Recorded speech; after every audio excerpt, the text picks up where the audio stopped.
মঙ্গলবার সাত সকালে জুট মিলের মালিক সুনীল ঝুনঝুনওয়ালার বালিগঞ্জের বাড়িতে অভিযানে নামে ইডি। তাছাড়া এদিন ইডির পক্ষ থেকে কেন্দ্রীয় বাহিনী নিয়ে 3 জায়গায় অভিযানে নামা হয়।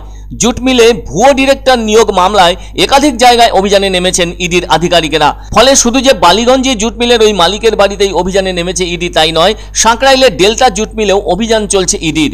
এর পাশাপাশি কাউন্সিল হাউস স্ট্রিটে অবস্থিত জুট মিলের অফিসেও তল্লাশি শুরু হয়েছে ইডির আধিকারিকদের পক্ষ থেকে। এর আগে পিএফ এর টাকা না পাওয়ার অভিযোগ জানিয়েছিলেন ওই জুট মিলের অবসরপ্রাপ্ত শ্রমিকেরা। সে সময় 21 কোটি টাকা বকেয়া থাকার অভিযোগ করেছিলেন শ্রমিকেরা। সেই অভিযোগের ভিত্তিতেই শুরু হয় এদিনের ইডির অভিযান। এদিন 2/1 ব্রাইট স্ট্রিট বালিগঞ্জের জুট মিল মালিক সুনীল ঝুনঝুনওয়ালার বাড়িতে অভিযানে নামে ইডি।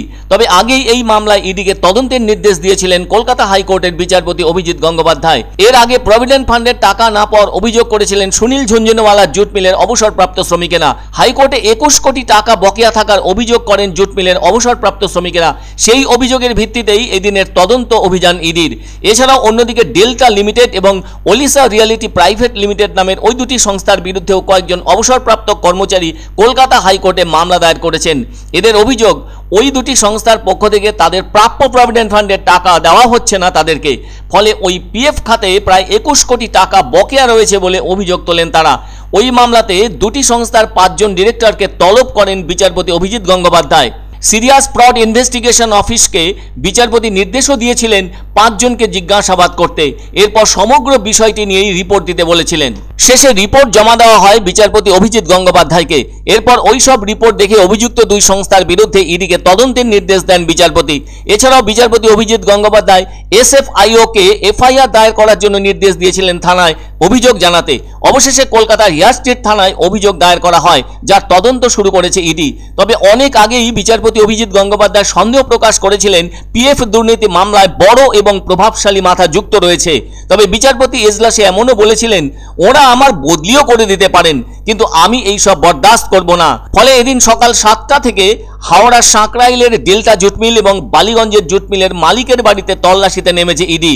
অভিযোগ, 2011 সালের পর থেকে জুট মিলের শ্রমিকদের প্রভিডেন্ট ফান্ডের টাকা কাটা হলেও সেই টাকা জমা পড়েনি পিএফ তহবিলে। আবার জুট মিলের ডিরেক্টরও ভুয়ো বলে অভিযোগ উঠেছে। জানা গিয়েছে, শ্রমিকরা যাকে ডিরেক্টর বলে চিহ্নিত করেছেন সেই মিলন দুয়ারি নিজেকে ডিরেক্টর বলে স্বীকার করতে চাইছেন না। সেজন্য সমগ্র ঘটনার তদন্তে নেমেছে ইডি। একই সঙ্গে 22 ফেব্রুয়ারির মধ্যে তদন্তের অগ্রগতির রিপোর্ট জমা দিতে নির্দেশ দেওয়া হয়েছে। এই পিএফ এর টাকা শ্রমিকদের হকের টাকা, আর জুট মিলে কাজ করা শ্রমিকদের যা বেতন, তাতে আজকের দিনে তাদের কঠিনভাবেই সংসার চালাতে হচ্ছে। এরপরও বয়সের সাথে যখন কাজ চলে যায় তখন ভরসা শুধু পিএফ এর টাকার। সেই টাকাও যদি ঠিকমতো হাতে না আসে তাহলে তাদের সমস্যা আরো বেড়ে উঠবে। তেমনটাই ঘটেছে জুট মিলের অবসরপ্রাপ্ত শ্রমিকদের জীবনে। আজ এতগুলো বছর ধরে পিএফ এর টাকা কোনোভাবেই মালিক পক্ষ জমা করেননি, যা অত্যন্ত গর্হিত অপরাধ হিসেবে গণ্য হয়ে থাকে বলে অভিমত অভিজ্ঞজনেদের। বর্তমানে ওই প্রাপ্য টাকার জন্য মামলা করতে হয়েছে তাদের। এখন দেখার ইডি এদিনের অভিযান থেকে কি কি তথ্য তুলে আনতে সক্ষম হয়।